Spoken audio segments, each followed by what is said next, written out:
శివాయ.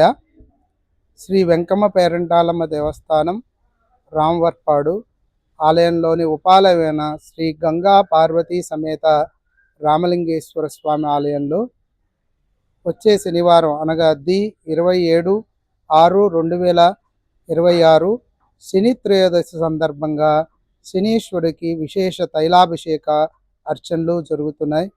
ఈ శని తైలాభిషేకం వల్ల ఏలినాటి శని అట్లనే గ్రహ బాధలు అన్నీ కూడా తొలగుతాయి. ముఖ్యంగా కుంభ, మీన, మేష, సింహరాశుల వారు ఈ శని తైలాభిషేకం జరిపించుకోవటం అనేది చాలా తప్పనిసరిగా చేయించుకోవటం వల్ల ఏదైతే ఏలినాటి శని అష్టమ శని ప్రభావాల దోషాలు తొలగుతాయి. కాబట్టి 50 మంది భక్తులు ఈ శని తైలాభిషేకంలో పాల్గొని శనీశ్వరుడి అనుగ్రహ కృపకటాక్షాలు, స్వామివారి అనుగ్రహ కృపకటాక్షాలు పొందగోరుచున్నాం. ఓం నమ శివాయ.